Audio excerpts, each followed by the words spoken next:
contracción, céfalo, que sería la cabeza del bebé, y pélvica, ay, ahora sí que no sé cómo dibujarla, que algo así, cefalopélvica. Entonces que hay como que una diferencia, o no existe la concordancia entre la pelvis materna y la cabeza fetal. Eso nos hace que el trabajo de parto no se pueda desarrollar adecuadamente, o no exista el paso adecuado a través del canal vaginal, ¿no? Y habíamos dicho también que para que se desarrolle el trabajo de parto existen 3 factores, ¿no? Uno que era el móvil fetal,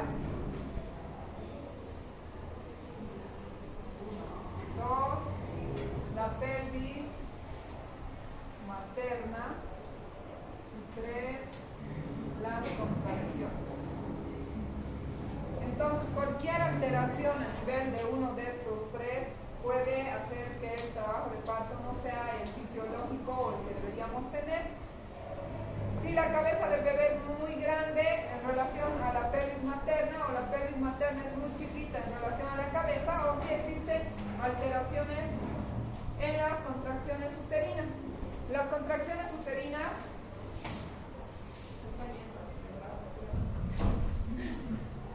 son, como ustedes saben, el músculo uterino está formado por varias fibras, ¿no? Fibras de músculo liso. Entonces el útero, que tiene un cuerpo, un cuello y un istmo o la unión, aquí están las trompas y los ovarios, ¿no? Entonces el útero está formado por varias fibras musculares lisas, y también está formada por fibras del tejido conectivo, fibras de colágeno, fibras elásticas, que a medida que el embarazo avanza se van elongando, tienen una capacidad grande de elongación, de aumentar su longitud, y esto permite que mientras avance el embarazo, esta zona, que es el segmento, sea delgado, para que cuando nosotros hagamos y necesitamos hacer una cesárea, el corte no nos sangre demasiado, ¿no?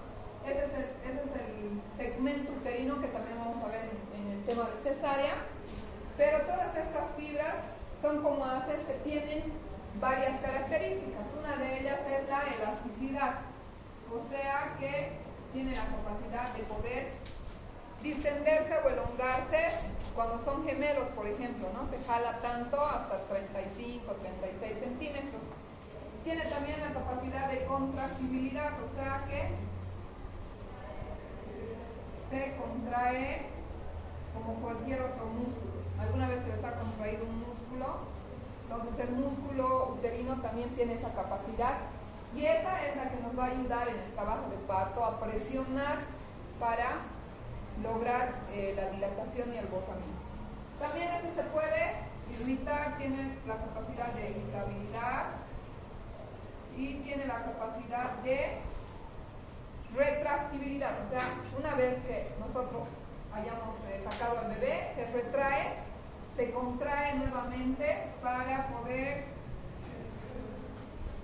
volver a su tamaño normal. Normalmente el útero mide entre 3 a 5 centímetros, y en el embarazo se elonga hasta más o menos 30, 35, dependiendo de cuál. Entonces, ustedes ya conocen la fisiología de la contracción, ¿verdad? El músculo liso uterino en el músculo liso se empiezan a liberar igual que en cualquier otro músculo. Si ustedes se acuerdan, el calcio intracelular, gracias a las enzimas que conocen, la actinomiosina, el ATP, hacen que el músculo se contraiga. Es el mismo procedimiento que ocurre en un músculo uterino, la misma contracción del músculo liso, ¿no? Y se relaja gracias al AMP cíclico. Toda esta capacidad de contracción y de relajación hacen que el útero tenga 5 características principales. Ahí está, ya nos ha traído los datos. Que la contractibilidad tiene, como en cualquier músculo, la activación del calcio intracelular, se activa la concentración, el complejo calcio intervienen enzimas como la cinasa de cadena ligera, la fosforilación, gracias al ATP para la contracción, allí. La relajación.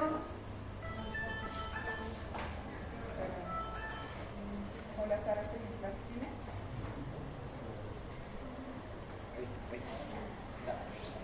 Ya, después voy a ver el corte, ¿ya? Gracias, chao.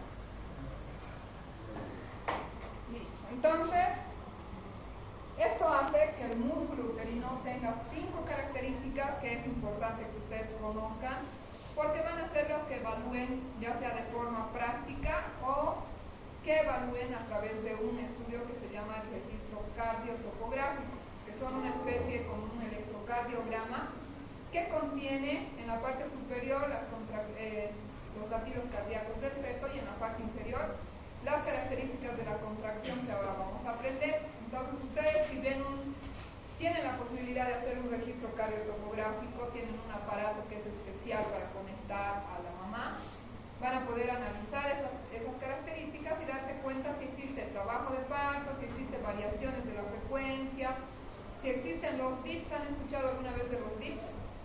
Los dips son desaceleraciones, es decir, que la frecuencia cardíaca del feto puede bajar en el caso de que haya una contracción o esté pasando algo dependiendo de la causa, ¿no? Eso vamos a llevar en el tema de sufrimiento fetal, pero es importante que ustedes primero conozcan estas características para poder evaluar y analizar y darse cuenta si es que estamos bien con las contracciones o existe disminución, que sería algo malo, o muchas contracciones que también nos podrían complicar el embarazo.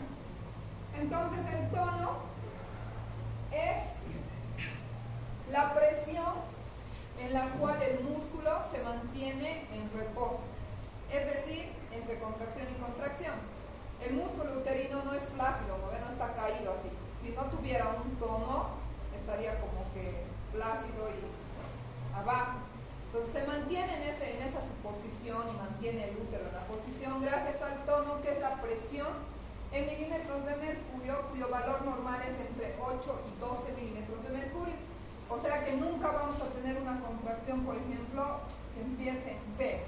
Si fuera en 0, o hemos conectado mal el aparato, o es que el útero está realmente flácido y no tiene un tono, ¿no? Pero ustedes lo que tienen que saber es que el valor normal del tono es entre 8 y 12. Por eso es que se mantiene en esta línea que está más o menos cerca al 10, porque está manteniendo el tono. La disminución de este va a ser una hipotonía, o sea que el útero está flácido y no contraído. Y cuando el útero esté contraído demasiado, estará pues el tono basal por encima de 50 más o menos, que sería el valor o el rango estándar para decir que hay una hipertonía. Más adelante vamos a ver un cuadrito de las alteraciones y sus valores. Otra de las características, además del tono, vamos a anotar aquí para que ustedes recuerden, porque esta es pregunta de examen, por si acaso. Tono, ¿no? Es una de las características. La segunda característica es la duración. La contracción tiene un tiempo determinado, porque no va a durar toda la vida o no va a durar los 9 meses, o cuando se presenta, cuando ya estamos en un trabajo de parto, este va a tener un tiempo de contracción y de relajación, porque si el útero estuviera contraído todo el tiempo ya sería una patología que puede llevar al desprendimiento de la placenta o a que el feto se muera, porque la contracción lo que hace es disminuir el flujo sanguíneo de la placenta. En vez de pasar al bebé, lo usa todo para contraer. Entonces la duración normalmente es empieza la contracción, la fase contráctil, el pico máximo de contractividad y la fase de relajación rápida y lenta. Toda esta duración desde el inicio de la contracción, desde su tono basal hasta la fase de relajación lenta, aproximadamente dura 100 segundos. Pero por cuestiones técnicas, 200 segundos, pero por cuestiones técnicas, solamente nosotros nos basamos en este espacio de pico máximo, que más o menos es 60 segundos. La relajación ya no la tomamos tanto en cuenta, Así que el tiempo de duración de una contracción puede ser entre 40 a 60 segundos dentro de lo que normalmente esperamos. Por eso existe una duración útil de la contracción. Vean ustedes, es cuando alcanza una presión más o menos de 25 milímetros de mercurio, llega hasta el pico máximo de la contracción, desciende rápidamente y ya luego lentamente. Entonces este tiempo de 60 segundos es el que nosotros, cuando vayamos a controlar una contracción, tenemos que ver que dure una contracción. O sea, ponemos la parte manual que les decía, o clínica que ustedes van a poder hacer como médicos generales, es poner la mano en la barriguita de la mamá. El tono no lo pueden evaluar tan evidentemente porque no lo van a sentir, o sea, su mano no tiene detector de milímetros de mercurio, ¿no? Entonces no van a decir, ay, son 12 milímetros. Entonces la duración sí, porque vamos a estar controlando con el reloj, empieza la contracción, es lo que ustedes sienten, porque la fase lenta no la están todavía sintiendo. Empiezan a sentir la contracción, debe durar más o menos entre 40 a 60 segundos. Si dura ya 60 segundos, quiere decir que estamos en un trabajo de parto activo o con una buena contracción uterina. Otra de las características de la contracción es la intensidad. La intensidad es también medida en milímetros de mercurio y nos dice cuán fuerte o cuán intensa es la contracción, ¿verdad? Su valor normal está entre 30 a 50 milímetros de mercurio. Como les decía, es como un esquema, una línea que viene 10, 20, 30, 40, 50 o más. Por lo general no llega, ¿no? Ya sería patológico que tenga una intensidad de 200 milímetros de mercurio, el útero ya estaría a punto de reventar. Pero la intensidad normal va a ser entre 30 a 50 milímetros de mercurio. Ese es un valor de referencia para que nosotros evaluemos una alteración, ya sea una hiposistolia, es decir, que es menos intenso, o una hipersistolia cuando la intensidad ya se ha incrementado más allá de 50. Y clínicamente ustedes pueden marcar la intensidad por cruces, como una cruz, 2 cruces y 3 cruces. O sea, siempre les enseño y les digo que ustedes simulen que el útero que estén controlando, por ejemplo, toquen todo su nariz. Entonces tocan que es un poquito blanda, ¿verdad? La punta de su nariz. Esa sería una contracción de una cruz de intensidad, que sí se siente un poco apretado, pero no tan intenso. 2 cruces sería en la unión, ahí en su nariz, que es un poquito más duro, ¿sienten? Entonces, si ustedes sienten esa intensidad, o así está la contracción, entonces sería 2 cruces. Y cuando tocan aquí en la frente, sienten que es duro, entonces una contracción bien intensa va a ser así como si estuvieran tocando su cabeza. Entonces, se van a acordar de eso cuando ustedes estén evaluando una paciente y van a sentir. Será una cruz de intensidad, 2 cruces o 3 cruces. Eso nada más porque ustedes no podrían medir en milímetros de mercurio, como les dije, con sus manos, ¿no? Otra de las características es la frecuencia. ¿Y qué creen que sería la frecuencia?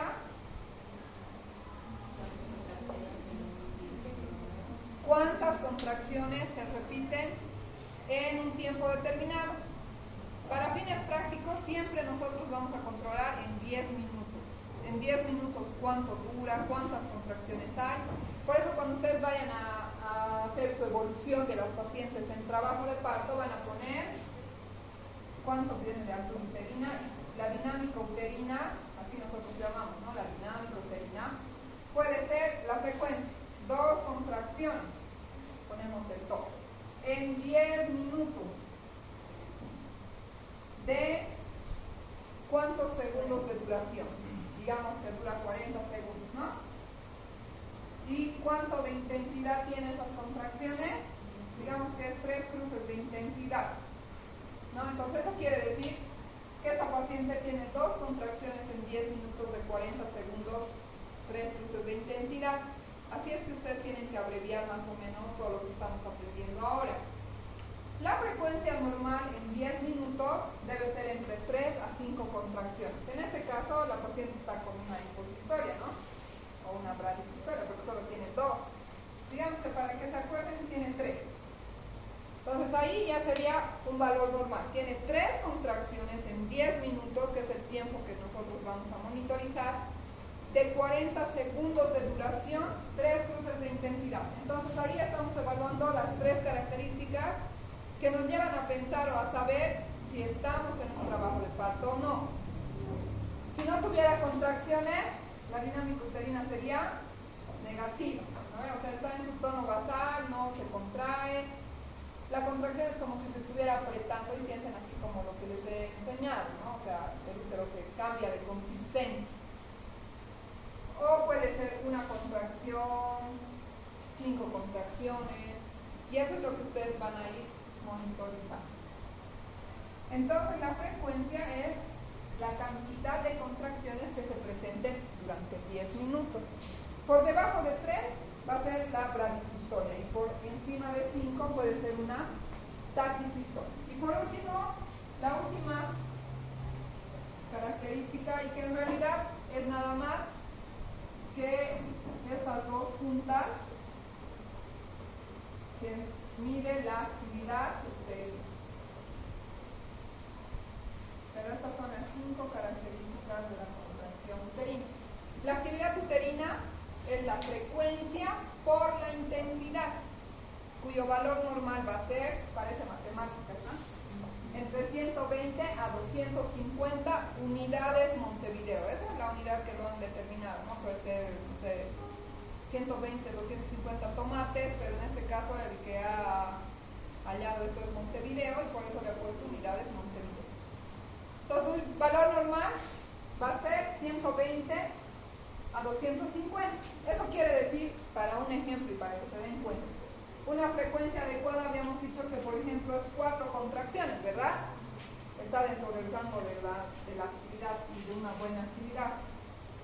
Y la intensidad hemos dicho que está entre 30 y 50. Digamos que esta paciente tiene 50. 5 por 4, 20. Pues tendrá 200 unidades Montevideo. Eso significa que hay 4 contracciones de 50 milímetros de mercurio en 10 minutos, lo que significa que sí está en una fase activa o la actividad uterina es positiva, tiene buena contracción. ¿Me están entendiendo? Si no entienden, me dicen, pues que les explique, si no...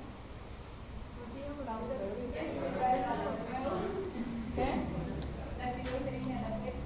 La actividad uterina nada más es la multiplicación de la frecuencia por la intensidad. O sea, cuán intensas son las contracciones en 10 minutos, que nos va a reflejar si el útero está teniendo una actividad o no, o sea, si está con contracciones o no tiene contracciones. Si el valor fuera menor a 120 o 90, 60, qué sé yo, por decir tiene una contracción en 10 minutos y una intensidad de 25 milímetros de mercurio. ¿Cuánto sería ahí? 25, ¿no ve? 25 unidades Montevideo quiere decir que no hay actividad uterina, o sea, está relajado el útero. Para hacer una actividad uterina buena, tiene que tener un valor de entre 120 y 250. Eso quiere decir una frecuencia dentro del rango y una intensidad también dentro del rango. Solo les he dado, por ejemplo, tiene 3 contracciones o 4 o 5 contracciones en 10 minutos de una intensidad de 40, que está dentro del rango. Les he dicho, la intensidad normal puede ser de 30 a 50, entonces 40 está dentro del rango, ¿verdad? 3 por 4, 120 unidades Montevideo. Entonces, ¿está o no está dentro del rango normal? Para decir que sí hay actividad en ese útero, que sí se está contrayendo adecuadamente. Y si se contrae adecuadamente, ¿cuál va a ser el resultado? Una dilatación y el nacimiento del bebé, ¿no ve? Les he dicho al principio de la clase, para que haya un parto normal, obviamente en pacientes que tienen condiciones para tener parto, tiene que haber un móvil fetal y una pelvis proporcionadas. Y además el motor que le impulsa son las contracciones. Si no hubiera actividad uterina, si no hubieran contracciones, no habría trabajo de parto. ¿Entienden? ¿Por qué la importancia de las contracciones? Doctora, ¿y esa actividad uterina la tenemos que poner en la evolución también? Por lo general no. Porque no tendríamos cómo sacar los milímetros. Claro, si te quieres lucir, puedes poner, ya, pero no vas a poder. Si tienes un cardiotocógrafo, que les voy a mostrar más adelante qué es, y existen algunos hospitales, si tienen y ustedes tienen el trazado como un electrocardiograma y lo pueden hacer, pueden poner, ¿no? Pero si no tienen, obviamente que no van a poder calcular la intensidad, a no ser que sus manos ya les he dicho sean, no sé, unos tensiómetros uterinos. Bien, entonces ya hemos conocido las cinco características, chicos, y existe una característica en realidad no sería tanto característica, pero también un término que es la propagación. ¿Cómo se propagan las contracciones uterinas? Lo normal es que inicien en el cuerno, los cuernos uterinos parecen dos cuernitos, ¿no ven? Ahí salen las trompas, entonces nosotros llamamos el cuerno uterino. Las contracciones inician aquí, que es como el marcapaso de las contracciones, y vienen hacia el segmento inferior para lograr que esto se dilate y se borre. Y las contracciones normalmente tienen una propagación, y esta propagación es parte de lo que se conoce como triple gradiente descendente. O sea, la propagación, que es a una velocidad de 2 centímetros aproximadamente por segundo, y todo el útero en 15 segundos avanza las contracciones hacia el segmento inferior, más la intensidad que tenga y la duración que tengan estas contracciones se conocen como triple gradiente descendente. O sea que las contracciones inician en los marcapasos, van hacia abajo. Esto hace que al feto se transmita de forma descendente la fuerza para ir empujándolo hacia abajo, ¿no? Como para que se salga. La fuerza de conducción a través del líquido amniótico y las fibras musculares por la contracción uterina, tanto gracias a la intensidad y a la duración, hacen que se desarrolle adecuadamente un trabajo de parto. Entonces, no sé si se ve muy bien, pero ese es un registro cardiotocográfico. Parece un electrocardiograma, ¿no? Y a través de este análisis, tal vez no lo vean, ¿no?, muy seguido, porque no hay en todos los niveles, primer nivel, segundo nivel, no tiene estos registros o estos aparatitos que se llaman cardiotocógrafos. No sé si tengo una imagen de por aquí. Ahí está. Lo que hacemos en el cardiotocógrafo nos ayuda a hacer el control de la frecuencia cardíaca. Es como un aparatito, ¿no?, como una maquinita que tiene dos sensores. Cuando son gemelos tiene tres sensores, ¿no?, uno para cada corazón del bebé, pero en este caso tiene uno para localizar el corazón, lo que nos va a marcar aquí arriba las contracciones, la frecuencia, y otro que está en el fondo uterino, donde termina el útero. Ahí tenemos que poner el otro transductor que nos va a marcar las contracciones, ¿no? Entonces, este registro lo podemos hacer nosotros durante 20 minutos, lo ideal, entre 20 a 30 minutos, para poder evaluar estas características de las contracciones. Pues vean ustedes que tiene unas líneas, vamos a ver la otra imagen, para que se ve mejor, para que entiendan. Tienen las mismas líneas que habíamos visto al principio, 0, 10, 20, 30, 40, es como un rango, ¿no?, para poder evaluar. Entonces, si ustedes ven aquí, vamos a suponer que esto es 10, ¿no?, porque está aquí la línea basal. 20, 30, 40, 50.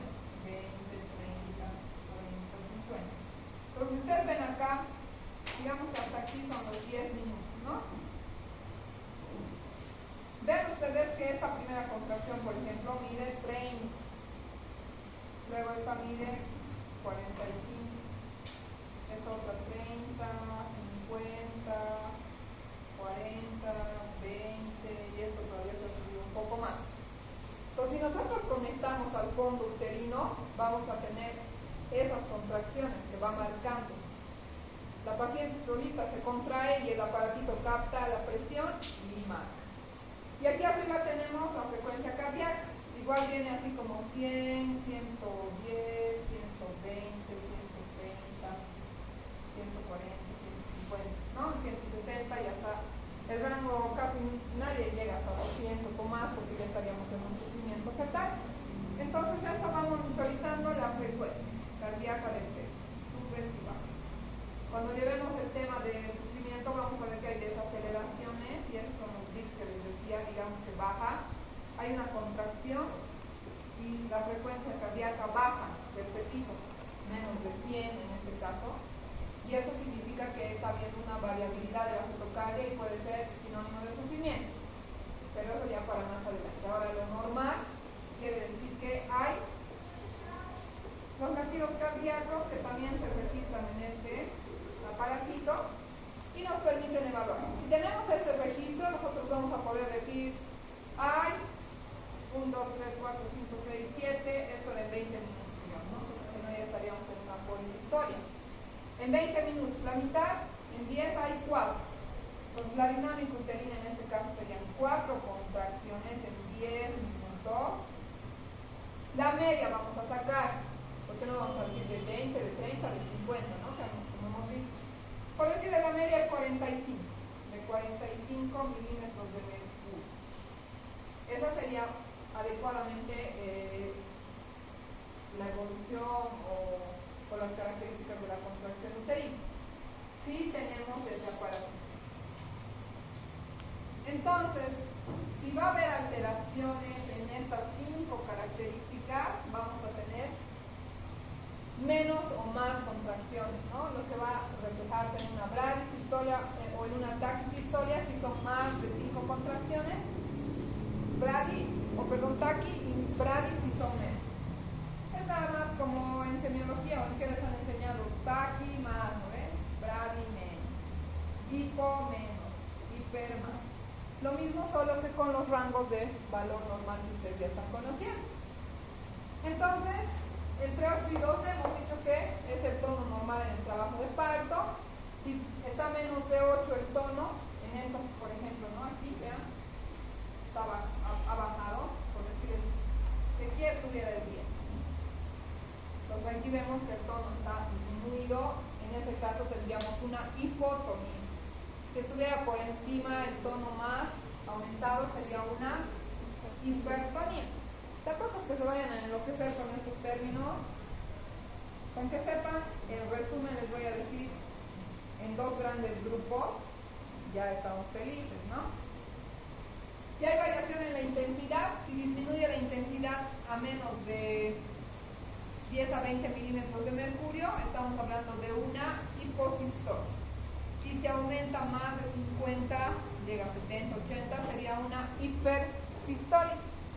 Este es un cuadrito para que nada más se acuerden las distocias, que quieren decir alteraciones fuera de lo normal, ¿no? La semana pasada habíamos visto que eutosia quería decir normal y distosia anormal. Entonces, en este caso pueden haber alteraciones en las contracciones uterinas de acuerdo a estas características que nos van a dar una alteración de aumento o disminución. Sería una taqui, una poli, una bradi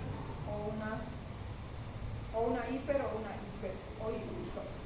También puede haber una distosia de contractibilidad relacionada con la propagación o la triple gradiente descendente que les he mencionado hace rato, que en vez de ir las contracciones hacia el segmento de arriba hacia abajo, pueden irse de abajo hacia arriba. Entonces ahí sí el útero se vuelve loco, el bebé no sabe por dónde salir y obviamente no va a haber un trabajo de parto adecuado. O también puede haber una incoordinación de la contracción, o sea, un segmento se contrae como quiere y no va a estar para nada relacionado, ¿no? Bien, entonces les decía que vamos a agrupar estas patologías en 2 grandes grupos, porque ustedes van a decir solamente si está con hipodinamia o está con hiperdinamia. Hipo menos contracciones uterinas, que quiere decir dinamia, o hiper cuando esté con más mayor aumento de las características, ¿no? Pues ustedes no se expresan tanto como está con una taquisistolia, sino más que todo nos expresamos como está con una hipodinamia o está con una hiperdinamia. La hipodinamia va a englobar a la intensidad, la frecuencia y la actividad uterina. Entonces, cuando las contracciones tengan una intensidad menor de 25, una frecuencia menor de 2 y una actividad uterina menor de 50, vamos a hablar de una hipodinamia, es decir, todo disminuido, ¿no? Y puede ser a causa hormonal, psicógena, la paciente está tan ansiosa y estresada que bloquea las contracciones y no avanza. Puede ser mecánica si es que tuviera algún mioma, alguna cosa rara, o anatómica también que tenga útero delfo, alguna trastorno en las malformaciones ya congénitas, ¿no? O puede ser secundaria cuando el músculo se haya agotado, es decir, las pacientes que tienen trabajo de parto con desproporción cefalopélvica, o el bebé es muy grande y la pelvis es muy chiquita, que el músculo se cansa tanto contraerse intentando vencer ese obstáculo y no lo logra. Entonces en ese caso también puede haber una hipodinamia, se agota el músculo, se cansa y ya no contrae como debería, ¿no? Y lo contrario a esto va a ser la hiperdinamia, que va a ser cuando el número de contracciones va a ser mayor de 5 en 10 minutos, la intensidad mayor de 50 y la actividad uterina mayor de 250. O sea, que el útero está muy excitado, está muy contráctil, ¿no? Y puede deberse a la excitabilidad de los centros nerviosos o una mayor secreción de oxitocina, que es la hormona de la contracción. O también puede ser debido a que nosotros hemos administrado oxitocina. La oxitocina es una ampollita que lo utilizamos como uterotónico, como inductor de las contracciones. ¿Qué podemos hacer? Ayudar a la paciente colocándole una solución con oxitocina, siempre y cuando hayamos evaluado bien que no hay una desproporción cefalopélvica. Le ponemos la oxitocina a goteo, tiene que ser bien monitorizado, no puede ser un método geométrico, es decir, 8, 12, 16 gotitas, o podemos duplicar la dosis, 8, 16, 32, hasta un máximo de 64 gotas, que lo que queremos es que hayan por lo menos 4 contracciones en 10 minutos. Entonces, si nosotros le colocamos la oxitocina y nos olvidamos de controlar, o se le entra chorro, lo que puede causar es una hiperdinamia secundaria. Y cuando hay hiperdinamia, generalmente cuando hay una hipodinamia no es mucha la complicación, sino que la mamá se agota, se cansa, el obstetra se cansa porque ya está ahí muchas horas y no hay buenas contracciones, ¿no?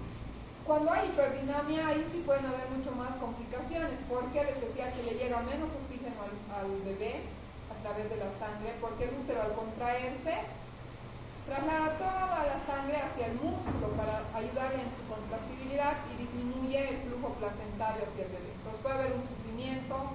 Si son demasiadas contracciones, también puede hacer que la placenta se separe del útero, que es una de las patologías que vamos a ver más adelante en hemorragias de la segunda mitad, o causar al final la muerte fetal, ¿no? Entonces les decía, chicos, o que el músculo se agote tanto de contraerse y al final se vuelve así como una media flácida, no tiene la contractibilidad, y secundariamente a eso va a haber una hemorragia, ¿no? Y si no tenemos los medicamentos o las técnicas adecuadas para solucionar esto, la paciente se puede morir de sangre, ¿no? Entonces eso es lo que queremos evitar. Aquí nada más les decía que el control de la dinámica uterina puede ser a través de la clínica, cuando ustedes ponen la manito y controlan todo el trabajo de parto, o puede ser externa, topográfica, con los sensores del cardiotopógrafo. Y también había antes un control interno, le ponían a la cabecita del bebé un sensor para que pueda controlar los movimientos y demás. Igual aquí nada más es un cuadrito de los valores normales y anormales de la contracción. Y lo que queremos que ustedes aprendan ahora un poquito es el manejo de lo que tienen que hacer si diagnostican una hipodinamia o una hiperdinamia, ¿no? Entonces el concepto que se van a llevar hoy día a la casa es que hiper significa que hay mucho más contracciones de lo normal, contracciones o son poco intensas, poco frecuentes, poco duraderas, que lo que hacen es obstaculizar el trabajo de parto, ¿no? Entonces, si tenemos demasiada contractibilidad, lo que tenemos que hacer, lo primero que podemos hacer como médicos generales es colocar a la paciente en decúbito lateral izquierdo, ayudando de esta manera a que el flujo sanguíneo mejore, porque el útero en una paciente en decúbito dorsal lo que hace es comprimir los grandes vasos, ¿no? La aorta, la hipogástrica, y evitan o hacen que disminuya la cantidad de sangre en el útero, ¿no? Al poner el decúbito lateral se espacian las contracciones, hay una disminución en el tono basal. También podríamos hacer una amniotomía, es decir, romper la membrana, esto en casos en los que no haya contracciones uterinas. La ruptura de membranas, que también va a ser un tema que vamos a ver más adelante, hace que por liberación de factores inflamatorios desencadene las contracciones uterinas y el trabajo de parto. Por eso es que cuando se rompe la membrana en una paciente que tiene un embarazo pequeño, en unos días fácilmente, si no recibiera tratamiento antibiótico, uteroinhibidores y demás, habría actividad, contracciones y tendría su bebé pequeño. Entonces, pero en los casos en los que ya estamos con 9 meses o 40 semanas, 41 y no inicia el trabajo de parto, podemos hacer la amniotomía, que es la ruptura de las membranas para favorecer la contractibilidad, ¿no? La regulación, existen factores reguladores farmacológicos, existen tanto uteroinhibidores o bloqueadores de las contracciones, o también existen fármacos que ayudan en la contractibilidad, ¿no? Uterotónicos. Los uteroinhibidores, cuando estamos con una hiperdinamia, o sea, muchas contracciones y sabemos que se nos puede desprender o sufrir el bebé, podemos utilizar beta-adrenérgicos, inhibidores de la síntesis de prostaglandinas si el embarazo es pequeño, los más comúnmente utilizados, los inhibidores de los canales de calcio, porque habíamos visto que la contracción es gracias a la liberación de calcio, ¿no? Entonces tenemos que inhibir al calcio intracelular y eso se logra gracias al nifedipino, que es un bloqueador del canal de calcio. También podemos utilizar el sulfato de magnesio, pero en casos específicos. Más que todo, utilizamos el nifedipino. Entonces, también pueden haber medidas generales como descartar si la contracción no está siendo adecuada. Tenemos que revisar si la paciente tiene una ecografía, habrá miomas, habrá algo que está obstaculizando el trabajo de parto. Y en casos en los que haya hipodinamia, les había dicho que podemos utilizar la oxitocina, que es un uterotónico. A diferencia de los bloqueadores de calcio que van a bloquear la contracción, la oxitocina mejora la contracción. Pero también hay que tomar en cuenta que la oxitocina se utiliza en casos específicos. No le vamos a poner oxitocina, por ejemplo, a una paciente que tenga una indicación absoluta de cesárea, como vamos a ver también en el siguiente tema. Por ejemplo, ella tiene 3 cesáreas previas y a ella no le podemos dar opción a parto, no puede iniciar contracciones, entonces en esos casos no le podríamos dar oxitocina. Pero si todo está bien, la paciente es primigesta, tiene buena pelvis, todo está dentro de lo normal, pero no tiene contracciones, está con una hipodinamia, vamos a utilizar la oxitocina para ayudarle a contraer. Y ¿qué ha pasado? Ya estamos acabando la clase. En algunos momentos también se podría utilizar la uteroinhibición, ¿no? Ponerle nifedipino teniendo un poco de cuidado, o en casos en los que haya anillos de contracción, sean demasiadas las contracciones y ya no se puede hacer nada, la manera de finalizar el trabajo de parto es a través de la cesárea, ¿no? Cuando nos damos cuenta que realmente ya no se puede hacer nada. Bien, entonces ese sería, chicos, el tema de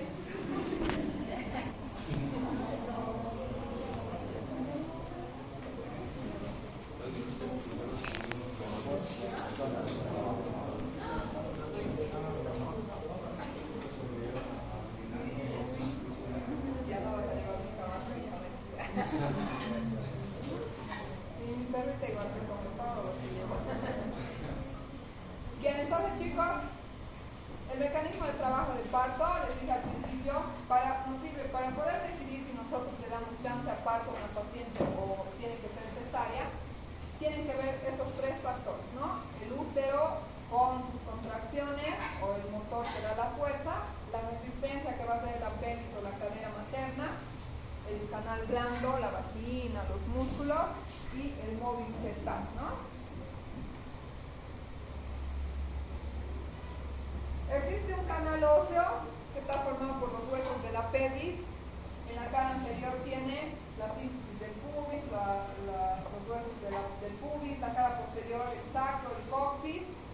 las caras laterales, el isquion, y todo esto en sí forma el canal óseo del parto o la pelvis obstétrica, ¿no? Con la articulación de los huesitos. Entonces, cualquier alteración o que haya tenido un accidente, no sé, una displasia de caderas congénita, va a hacer que esta pelvis no sea la adecuada para tener un parto normal. Entonces, vean ustedes que hay varias estructuras que son puntos de referencia que van a dividir a la pelvis en tres partes, ¿no? Primero en dos. La pelvis superior y la pelvis inferior. La pelvis superior es ancha y ustedes vean que no va a ser como un obstáculo para que el bebito pueda salir, porque ahí está la cabeza, se acomoda, y luego la pelvis inferior o verdadera va a ser esa que nos va a dar a veces un problema, una dificultad en el desarrollo de un parto normal. Entonces, y esta pelvis inferior se va a dividir en el estrecho superior o el plano de entrada, la excavación, que es como un resbalín, y el estrecho inferior o plano de salida.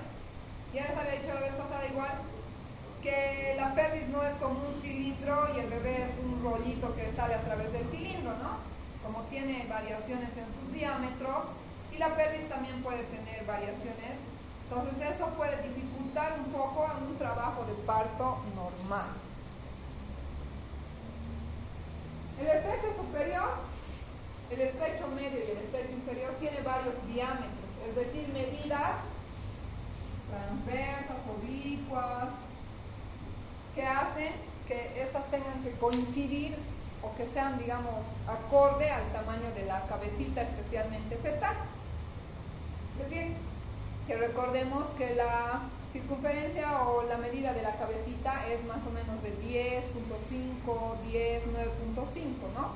Va reduciendo, si se acuerdan, en las medidas de un bebé en pediatría. Entonces, estos diámetros también más o menos tienen que ser de esas medidas o un poquito mayor para que el bebé pueda atravesar estos diámetros. Existen varios, ya van a ver ustedes en las diapositivas, no me voy a enmarcar mucho en recordarles porque si no les estaría repitiendo la clase de la otra vez. Hay diámetros anteroposteriores, hay diámetros oblicuos, miren, que miden 12, 12.5, que esos sí van a ser aptos para una cabecita de 10, ¿no? O 9, sí. Hay también diámetros en la excavación que tienen como puntos de referencia el promontorio, que es la parte más sobresaliente del coxis, y la sínfisis del pubis o el hueso del pubis, ¿no ven? Ahí vean también hay diámetros anteroposteriores, mediales o laterales, y en el estrecho inferior también, o el plano de salida, van a formar como un aro las estructuras, y también tienen sus diámetros bisciático, interespinoso, y esos miden igual de 10.5, 11, 8.5, 9, 11 a 11.5. También habíamos hablado de los planos de Hodge, que son como pisos que el bebé tiene que ir atravesando, y nos vamos orientando en qué plano está. Si la cabeza está ahí, está en el primer plano. Avanza el trabajo de parto, va bajando. Si la pelvis es buena y la cabeza no es tan grande, va a seguir descendiendo, ¿no? Llega al segundo, luego al tercer plano, y por último, para nacer la cabecita llega al cuarto plano. Cuando nosotros vemos los pelitos o tocamos ya la cabecita aquí, ahí abajito en la vagina, la cabeza ya está en cuarto plano. Siempre y cuando hay una proporción, ¿no? Ahora, si está en el cuarto plano o ahí arriba y no desciende, algo está pasando, ¿no? Ahí podemos ya suponer que hay una desproporción cefalopetal. Entonces, igual les había dicho que es como una curva, no es recto y se va a resbalar el bebé, sino que se tiene que ir modificando. Y lo que habíamos aprendido era hacer la valoración de la desproporción cefalopélvica. Proporción quiere decir que la cabeza y la pelvis tienen una igualdad, no encuentro ahorita el término. Son equivalentes o sí coinciden entre los dos, ¿no? O sea, sí va a haber una relación entre ellos. Pero cuando existe una DCP, la cabecita puede ser más grande y la pelvis más pequeña, o al contrario, puede deberse tanto a condiciones de la mamá o del bebé. Uno, que el bebé sea un bebé bebé grande, gigante, tenga una cabeza grande, tenga más de 4 kilos, sea macrosómico, o tenga alguna patología de la cabeza fetal, hidrocefalia, macrocefalia, ¿no? Herniaciones en el cráneo, o que la mamá sea chiquita, talla baja, que tenga algún accidente, haya tenido displasia de cadera al nacimiento. Entonces vamos a ir a nosotros a hacer la evaluación en la camilla ginecológica, ¿no? Vamos a colocar a la paciente con las piernitas hacia arriba y vamos a ir valorando. Tiene que estar con la vejiga vacía y se puede también el recto. Les dije que desde que llega la paciente ya le vamos a nosotros ir observando, ¿no? Si la paciente entra así cojeando, pero está embarazada, vamos a preguntar qué le ha pasado, tiene un accidente, es de nacimiento, o puede ser que la columna esté inclinada, ¿no? O sea, hay casos en los que van a ver. El ramo de Michels, que no era muy importante, nada más ver las características. Entonces existen varias técnicas que nosotros hacemos y les he dicho que en la práctica vamos a ir haciendo para que ustedes se ubiquen cómo evaluar la pelvis o una pelvimetría, ¿no? Puede ser externa o interna. La externa vamos a colocar a nivel de la sínfisis del pubis y el ángulo tiene que ser recto, ¿no? En relación con las piernitas o las espinas ciáticas. Si el ángulo nos va muy agudo, puede ser que tenga una pelvis androide, que es como de hombre y por ahí nos sale un bebé, ¿no? O si es muy obtusa, puede ser una platipeloide, que también nos va a dificultar el trabajo del parto. Además de hacer una valoración externa, a través del tacto vaginal nosotros vamos a poder evaluar. Ya les he dicho, mídanse cuánto es desde esta porción hasta la punta de su dedo, cuánto mide, ¿no? Entonces, si nosotros al hacer tacto introducimos y logramos tocar el promontorio o no, ya nos da idea en base a los diámetros que hemos visto más adelante, que tenemos una buena pelvis, ¿no? Que medirá más de 12. Pero si solamente entra hasta ahí y se ha trancado, ya hemos tocado el promontorio, medimos digamos que 6-7 centímetros, ya nos da una idea de que esa pelvis es pequeña. Especialmente si son adolescentes, pequeñitas, de talla baja. Entonces esto es lo que vamos a medir nosotros en el tacto vaginal. Vamos a tratar de tocar el promontorio. Si ya lo tocamos, quiere decir que es más de 12, ¿no? Esto debe ser más de 12, ¿no? 14.